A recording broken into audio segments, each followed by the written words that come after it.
Hare Krishna everyone, welcome back to the reading of Dialectic Spiritualism, a Vedic view on Western philosophy by His Divine Grace, Srila A.C. Bhaktivedanta Swami Prabhupada.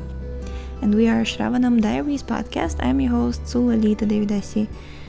And we're continuing to read chapter number 14, entitled John Paul Sartre. Disciple. Sartre then reasons that because it is impossible to become God, everything else is useless.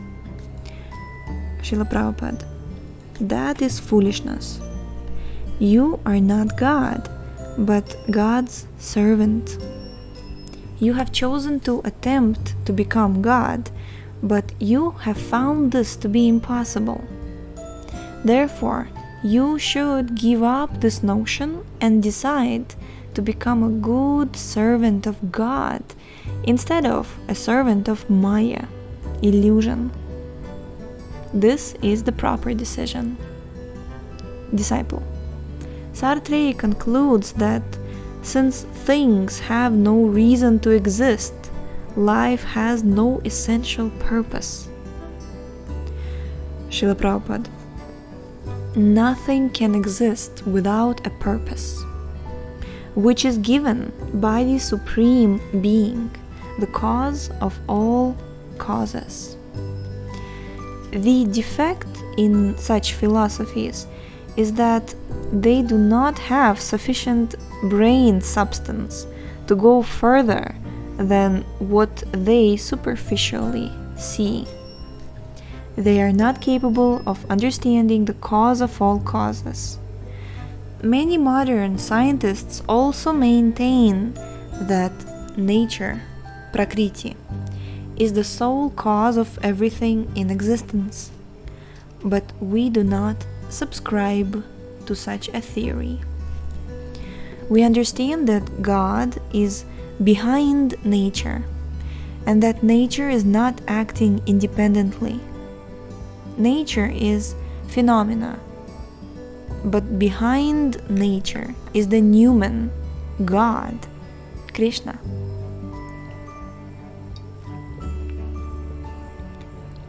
In the Bhagavad Gita, philosophy like Sartre's is called demoniac. Demons do not believe in a superior cause. They consider that everything is accidental. They say that a man and a woman unite accidentally, and that their child is the result of sex and nothing more. Therefore, they claim that there is no purpose to existence. Asatyam apratishtham te jagadahur anishvaram aparaspara sambhutam Kimanyat kamahaitukam. Quote, the demons say that this world isn't real, with no foundation, no God in control. They say it is produced of sex desire and has no cause other than lust. Unquote. Bhagavad Gita 16.8. This type of philosophy is called demoniac because it is of the nature of darkness, ignorance. Disciple. For Sartre, being for itself refers to human consciousness, which is subjective, individual, incomplete, and indeterminate. It is nothingness in the sense that it has no density or mass. Srila Prabhupada. Because he is so materialistic, his senses cannot perceive anything that is not concrete. According to Vedic philosophy, the senses and their objects are created simultaneously. Unless there is an aroma, the sense of smell has no value. Unless there is beauty, The eyes have no value unless there is music. The ears have no value unless there is something soft. The sense of touch has no value. There is no question of nothingness. There must be interaction.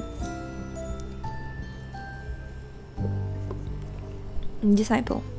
Since man's essential nature is an undetermined nothingness, Sartre believes that man is free to choose to be either a coward, or a hero. Our situation is in our own hands. Srila Prabhupada. If you are tossed into the world by some superior power, what can you do? How can you become a hero? If you try to become a hero, you will be kicked all the more because you are placed here by a superior power. If a culprit under police custody attempts to be a hero, he will be beaten and punished. Actually, you are neither a coward nor a hero. You are an instrument. You are completely under the control of a superior power.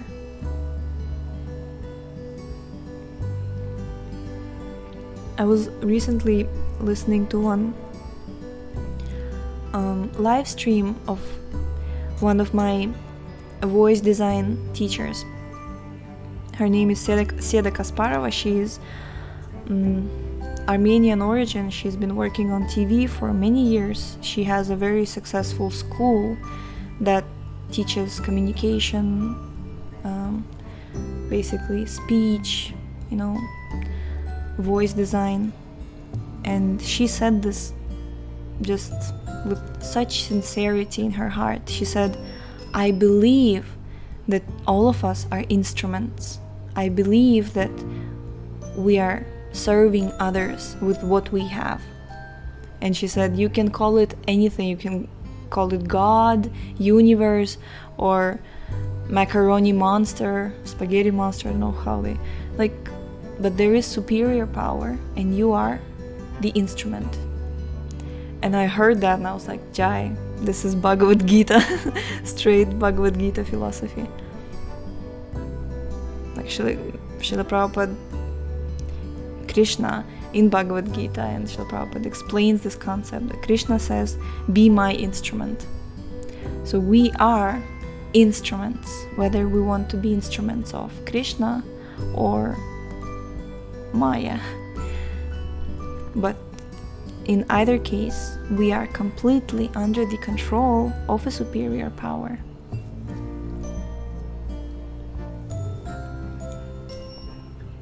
So, continuing. Disciple.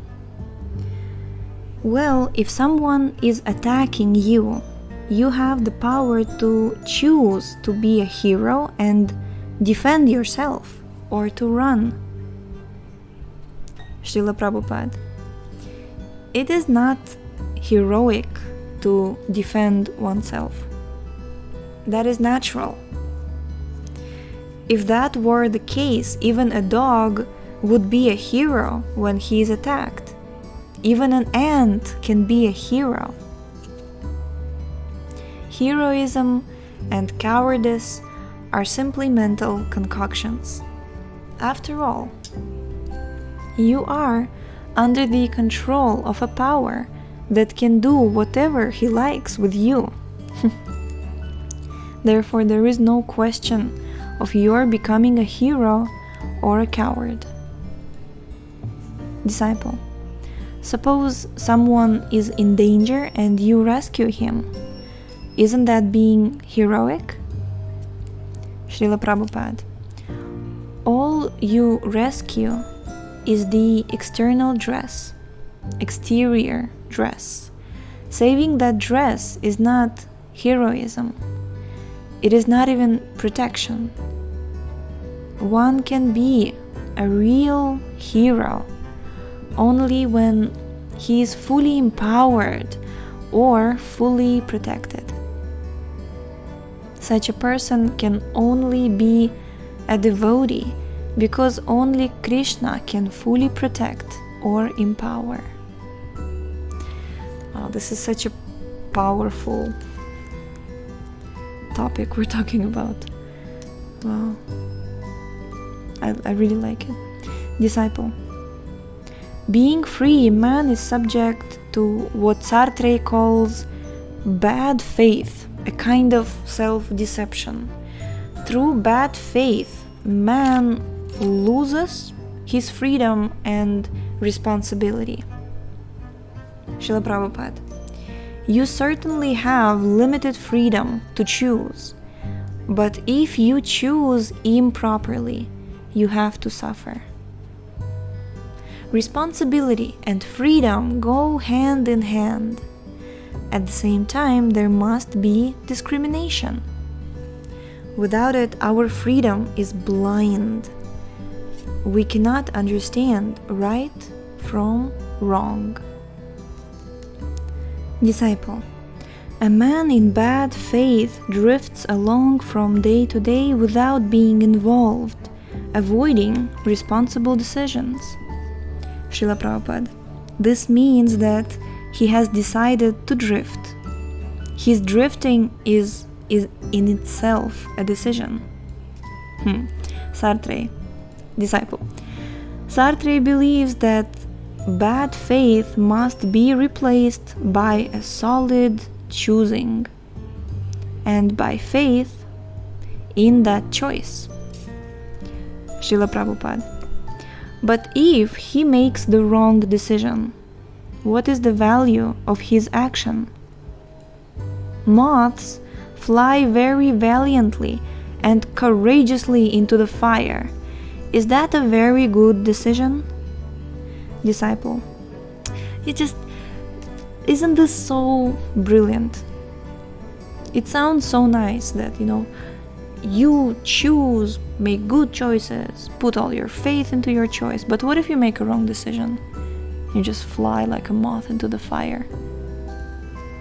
Where are the actual clear, specific definitions? Isn't it? Just love it. Disciple. Due to bad faith, people treat others as objects instead of persons. Sartre advocates rectifying the situation. Srila Prabhupada. He speaks of bad faith, but what about good faith? Disciple. If bad faith is the avoidance of decisions, good faith would mean making decisions courageously and following them out, regardless of what these decisions are. Srila Prabhupada. But what if your decision is wrong? Disciple. For Sartre, it is not a question of right or wrong. Srila Prabhupada. Then whatever decision I make is final and absolute? This means that the moth's decision to enter the fire is a proper decision. This is the philosophy of insects. If man can do as he pleases, where is his responsibility? Disciple. Sartre believes that the fate of the world depends on man's decisions. Obviously, if man decides properly, the world would be a better place. Srila Prabhupada. Therefore, we are trying to introduce this Krishna consciousness in order to make the world into Vaikuntha, into a place where there is no anxiety. But this is not a blind decision. It is the decision of a higher authority. Therefore, it is perfect. Disciple. Many people call Sartre's philosophy pessimistic because he maintains that Man is a useless passion, vainly striving in a universe without a purpose. Srila Prabhupada, Sartre may be a useless passion, but we are not. No sane man is useless. A sane man will follow a superior authority. That is Vedic civilization. If one approaches a bona fide spiritual master, he will not be bewildered. Sartre believes that the universe is without a purpose because he is blind. He has no power to see that there is a plan. Therefore, as I have already mentioned, the Bhagavad Gita calls his philosophy demoniac. Everything in the universe functions according to some plan. The sun and the moon rise and the seasons change according to plan. Disciple, for Sartre, man stands alone in the world, yet he is not alone if he is a being for others. Man needs others for his own self-realization. Srila Prabhupada, this means that man requires a guru. Disciple, Sartre does not speak of a guru, but of interaction with others for self-understanding. Srila Prabhupada, then why not interact with the best man? If we require others to understand ourselves, why should we not seek the best man for our own understanding? We should receive help from the man who knows. If you take the advice of one who can give you the right direction, your end will be glorious. That is the Vedic injunction. Tadvigyanartham sagurum eva bhigachet. Mundaka Upanishad 1.2.12. Disciple, Sartre feels that in the presence of others, man is ashamed. Srila Prabhupada, man is ashamed if he is not guided by a superior. If you are guided by a superior, you will be glorious, not ashamed. Your superior is that person who can lead you to the glory of Krishna consciousness. Jai Jai Jai. So we have completed chapter number 14, and tomorrow we shall begin the last chapter of the book, entitled Carl Jung. Can you believe it? We have almost completed this book. Jai. So, thank you so much for tuning in today. The link to this book is in the description. Please check out our website shravanamdiaries.com, and we shall see you tomorrow. Hare Krishna.